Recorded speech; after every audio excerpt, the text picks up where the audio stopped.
Hello, brothers and sisters. This is James Sankey, May the 13th, 2020. Okay, I'm a kind of person I've always thought out of the box. I never have been one to just follow around behind the sheeple. But anyhow, a friend of mine, someone I like to call my brother, I believe he's Hebrew, but anyhow, he sent me a link to this video, or to this guy's YouTube channel. You see his name there. I'm not even going to try to pronounce it. I butchered all up. But anyway, he sent me a link to a particular video, which I'm going to show you parts of here in a minute. And I'll be leaving the link in the description to this guy's YouTube channel. But anyhow, his idea is that maybe the true Israel is right here in the United States. Maybe mostly the western half or more of the United States. Anyhow, I've kind of thought about it before. He's bringing in the Native Americans and all this. And, you know, we've been told a lie about everything. They have lied to us about everything from top to bottom. So maybe this is part of the truth. I don't know. The Most High has led me here for a reason. And I'm going to seek it out and find out what that reason is. And as I do, I'm going to take y'all along with me.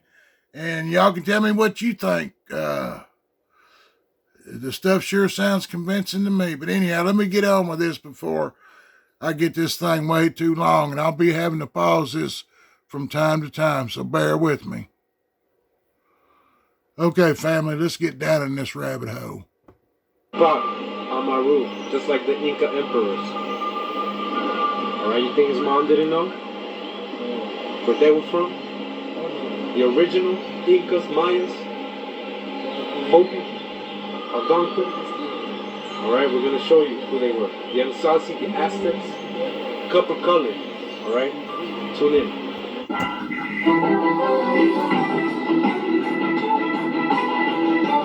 Virtually none of Thanksgiving has an ounce of accuracy, notes the bestseller Lies My Teacher Told Me. The idea of Europe bringing civilization to the Americas simply flips truth on its head. This is what European explorers actually found in North America. Far and away the most beautiful city on earth. 5 times the size of London or Rome. Great towers and buildings rising from the water. 60,000 gleaming houses, and how spacious and how well built they were. Of beautiful stonework and cedar wood, and the wood of other sweet-scented trees. The many streets and boulevards of the city were so neat and well swept, despite the multitude of inhabitants, crisscrossed with a complex network of canals, like an enormous Venice, but also remarkable floating gardens that reminded of nowhere else on Earth. While Europe was drinking water from its polluted city rivers, huge aqueducts transported America's water from fresh springs. But what impressed most were the special merchant areas, where timber and tiles and other building materials were bought and sold, as well as greengrocer streets, where one could buy every sort of vegetable, fruits, honeys, nut paste and chocolates. Astonished by the personal cleanliness and hygiene of the colourfully dressed populace, and by their extravagant use of soaps, deodorants, and breath sweeteners. Discrimination must continue to be waged until the Indian becomes extinct. Another governor issued the public proclamation to, quote, pursue, kill, and destroy all Indians. A witness note. Now, what I'm about to tell you is it might be out of your thinking, but what if I told you that the tribes that were here on this side of the world, American continents, north, south, central, a lot were the biblical tribes talked about in the Old Testament, as well as in reference to the Hebrew ones, the Israelite tribes, the tribes of Judah, the tribes of, the 12 tribes. Yahweh, 1869 hypothetical reconstruction of the Pentagrammation. W.H. Yahweh, 1869 hypothetical reconstruction of the Pentagrammation. YHWH, see Jehovah, based on the assumption that the tetragrammaton is the imperfective of Hebrew word Hawa, earlier form of Heya was in the sense of the one who is, the existent. And so it says here, I am that I am. It is the common English translation of the response that God used in the Hebrew Bible when Moses asked for his name, Exodus 3:14. It is one of the most famous verses in the Torah. Heya means existent. In Hebrew, Eyeh is the first person singular imperfect form and is usually translated in English Bibles as I am, or I will be, or I shall be. For example, Eya Asher Eya literally translates as I am who I am. Okay, so what did it tell you? One of the most famous verses in the Torah. So it says here, in appearance it is possible to render Yahweh as an archaic third person singular imperfect form of Heya, to be, meaning, therefore he is. It is notably distinct from the root El, which can be used as simple noun to refer to the creator, deity, and general creation agrees.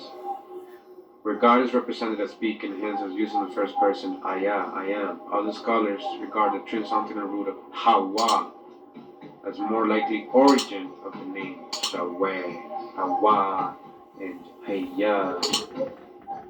Earlier form of Heya, Hawa, Heya, Heya, Heya, Heya. Now sing with me. Heya, Heya, Heya, Heya, Heya, Heya. They were saying Yahweh in their way, in the original way. Oh Lord, oh God, Creator, I am, He exists, to be. Okay? The most important kind of freedom is to be what you really are. You trade in your reality for a role. You trade in your sense for an act. You give up your ability to feel and exchange, put on a mask.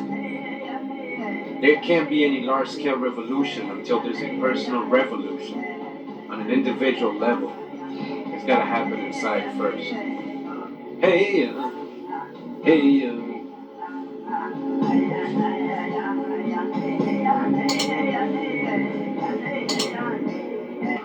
So, I'm just saying, think about it, this is the book Lies My Teacher Told Me. Really good book, I read it a long time ago. In 1501, the Portuguese began to depopulate Labrador, transporting the now extinct Botok Indians to Europe and Cape Verde as slaves. After the British established beachheads on the Atlantic coast of North America, they encouraged coastal Indian tribes to capture and sell members of more distant tribes. Charleston, South Carolina became a major port for exporting Indian slaves. The Pilgrims and Puritans sold the survivors of the Pequot War into slavery in Bermuda in 1637. The French shipped virtually the entire Natchez Nation in chains to the West Indies in 1731. The boat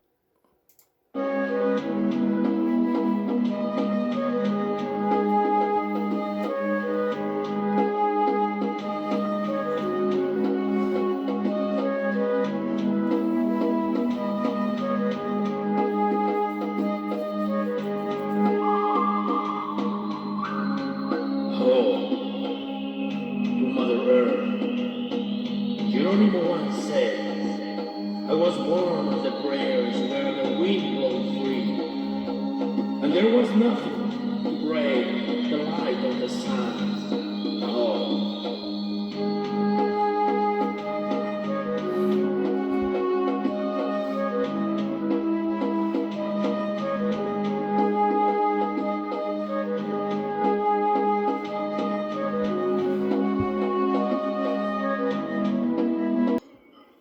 how it all fits together.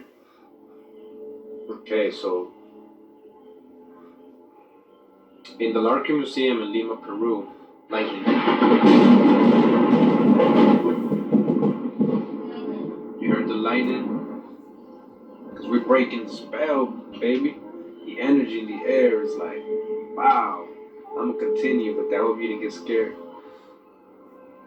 So it says in Lima, Peru, there is a photograph of the Inca nobleman and his son's painting with this quote from Garcia Lasso de la Vega below it.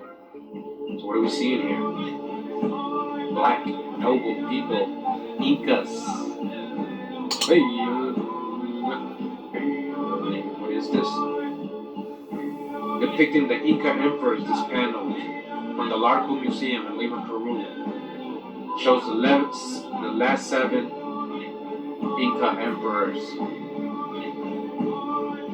And if you notice, also the first European emperor of the Inca, the Holy Roman Emperor Charles V, a black man. Now we're gonna get into how in Europe everybody was dark skinned too. Because here in the Literary Digest, September 21st, 1912, are the Indians of Hebrew origin. William Penn gave the clue to many subsequent biblical scholars in the declaring that he had found in the American Indians the lost tribes of Israel.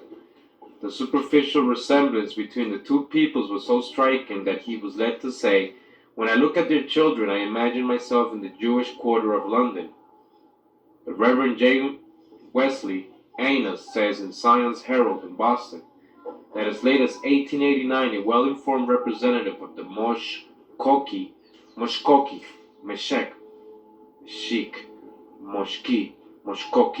tribe, again, remember that word. When questioned concerning the legends of his people, he replied, "They are all in the Old Testament. Read them there without the trouble of taking them down from our people." Corroborative of this statement of Dr. W. W. Warren, his History of the Ojibwe Nation, that in response to parts of the Bible, which he translated for his people, they said, "The book must be true, for our ancestors have told us the same stories for generations. The theory here presented is not new. The Jewish Encyclopedia given the substance of it without pronouncing upon its credibility. The writer meets the objection to the theory based on the great distance between the habitations of the two people by citing the book of Esdras. They affirm that after the captivity of Hebrews resolved to separate themselves from the heathen and to seek a spot where they might religiously observe the law, for the violation of which they had been so severely punished. Accordingly, he reports them to have migrated to a country which was uninhabited, and so far distant that they journeyed for a year and a half or even more. This theory is further supported by the writings of the famous Manasseh ben Israel, who tells us that the America and Asia, now separated by Bering Strait, were formerly one continent, and that during this early period these Hebrews penetrated to America by land, before it separated. Okay, brothers and sisters, I hope y'all enjoyed that food for thought. And if you get a chance, go to his YouTube channel. He's got a whole bunch of videos, and I'm just now starting in on them. But he's got a bunch of them that fall along the lines of this one here. So who knows what's going to come up next, y'all? God's revealing to his people. And we're here for a reason, so we're getting ready to find out. So let's give all praise and glory to the Most High God of Israel. Bless you all. Shalom.